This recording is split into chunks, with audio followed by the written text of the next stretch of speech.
This episode of SecureTip is brought to you by the SANS Institute. Use checkout code SecureBit_Tech5 to receive 5% off a course of your choosing.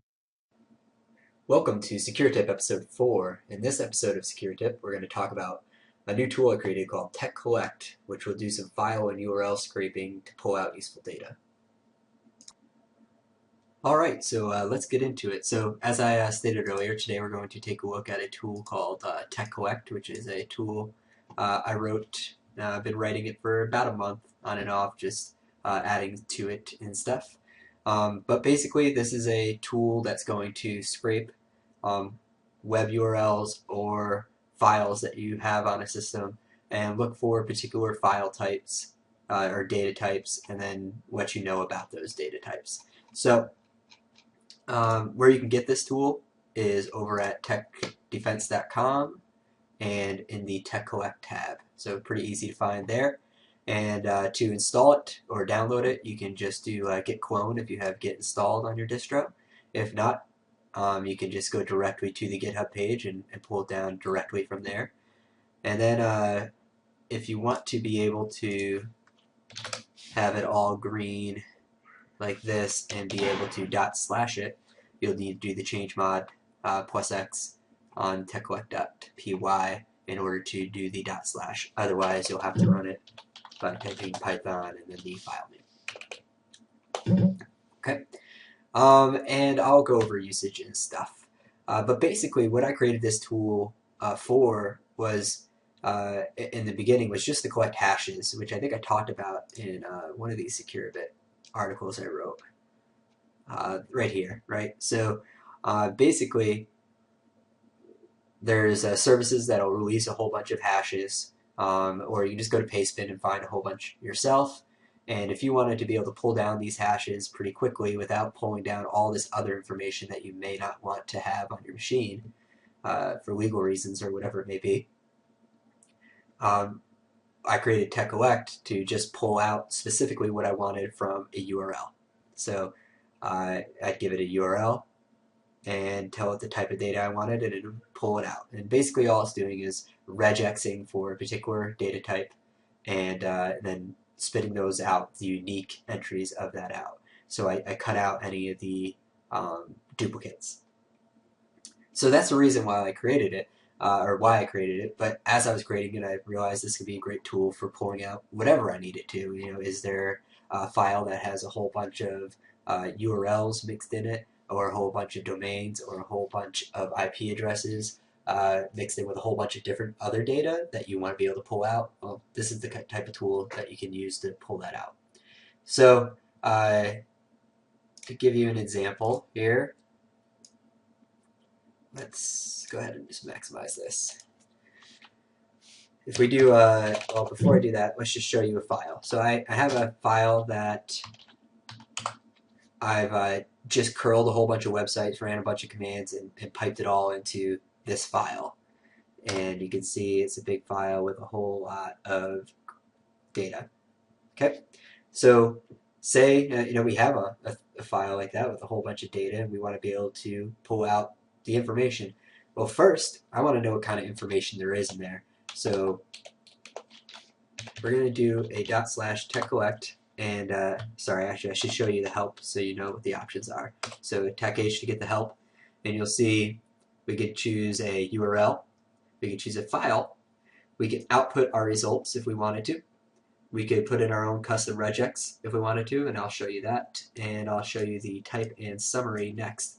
But summary will give you what it sounds like, a summary of the different data types and how many of them appear on whatever resource you're looking at.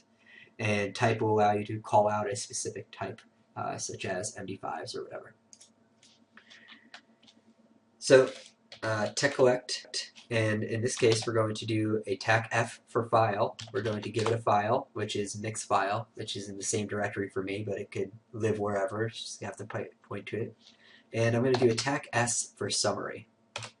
And now you'll see it's going to go through and it's going to tell you, in this file, you have 565 MD5 hashes, a couple SHA-1 hashes, one SHA-256, no MySQL hash, no WordPress hash, and I tried to keep all the hashes together and then all the like domain and IPs together, and then all the file types together, and then all the what is going to be your sensitive information.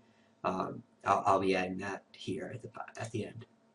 But you can see, so from this file that we have, there's a whole bunch of domains, a whole bunch of URLs, emails, Twitter accounts, IP addresses, docs, executables, zips. You get the point. But now we want to pull out whatever that happens to be. So I'm going to go ahead and do attack T to choose a type. And say I want to see all the IP4 addresses. I'm going to type IP4, hit enter, and now it's going to give me a list of all these IP4 addresses that were in here. So let's go ahead and do our attack S again so we know what to pull from. And you know, there's a few Twitter accounts within here. Let's go ahead and look at what Twitter accounts are. So attack T for type, and then Twitter. And you could do this all in lowercase as well. It's not case sensitive.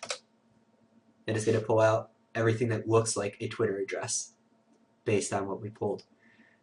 So great, we could do that with a file. You know, we can also do that with a URL. So let's go ahead and do URL, and we'll do secure event. And I'm sorry, you have to type in the http://. That is a requirement. I don't account for that in the code. I'll probably change that up soon. But and let's go ahead.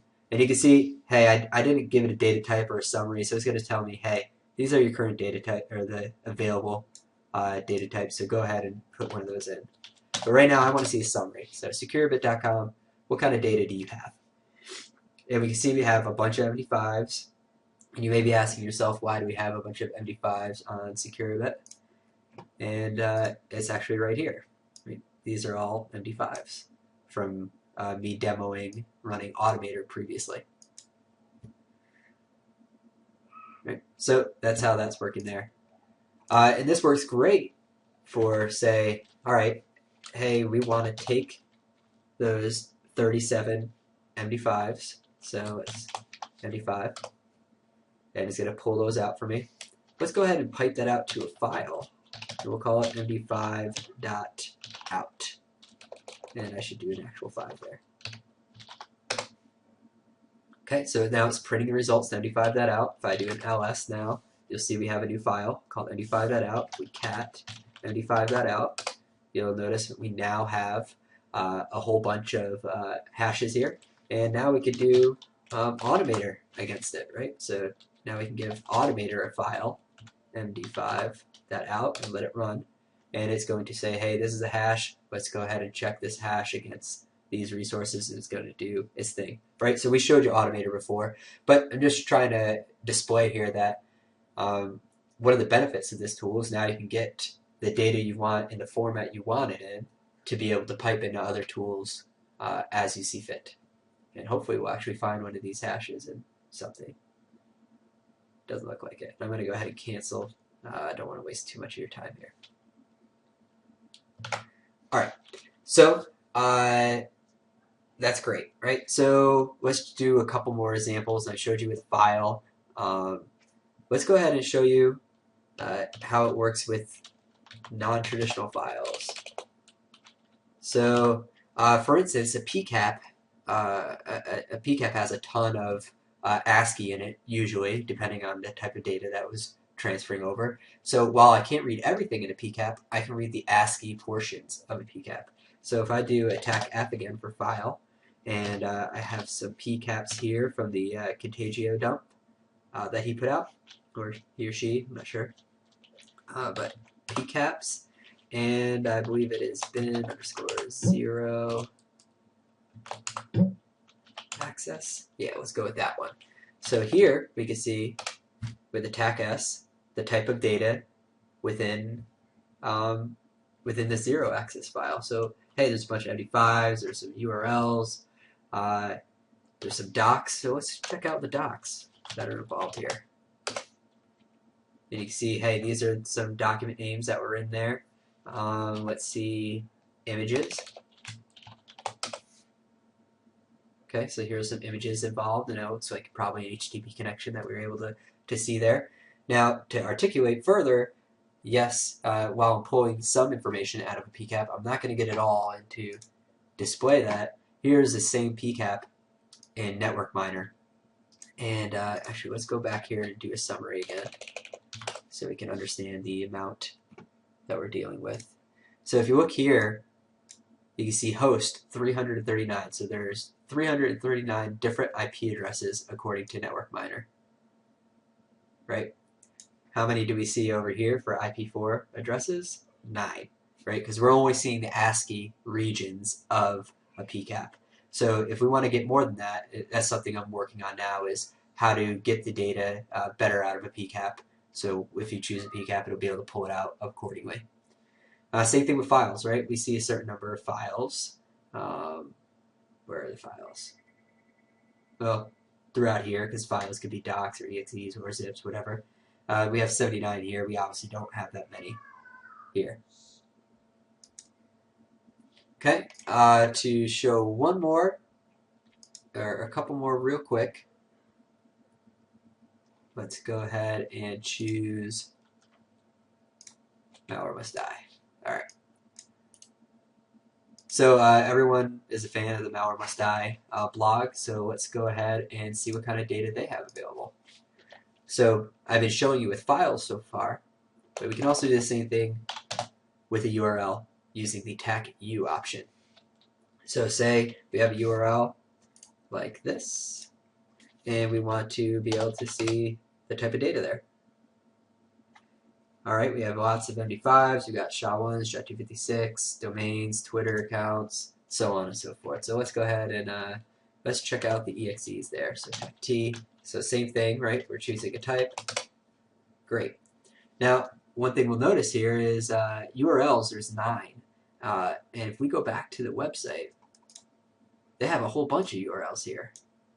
The problem is my URL, or my regex for URL, is looking specifically for HTTP in the beginning of it.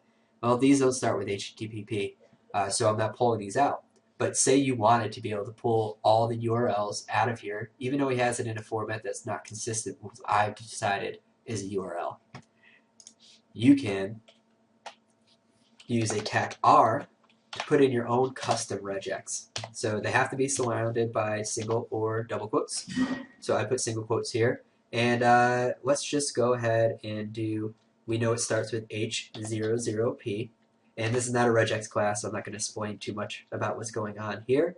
And we're going to say it starts off with that, and then it does any character any number of times, and then ends with a space. And that should give us an approximation of the URLs there. So let's go ahead and run that. And now you can see we can pull out all those stuff that we weren't able to pull out before. Now I could tighten this up a bit so we can get out some of the stuff that we don't want in here. But you get the point. You can put in our own regex if we wanted to. And hey, even though it starts with H00P instead of HTTP, we can make it work. Alright, so thank you for joining us today. That covers what I wanted to show you. And I'll see you next time.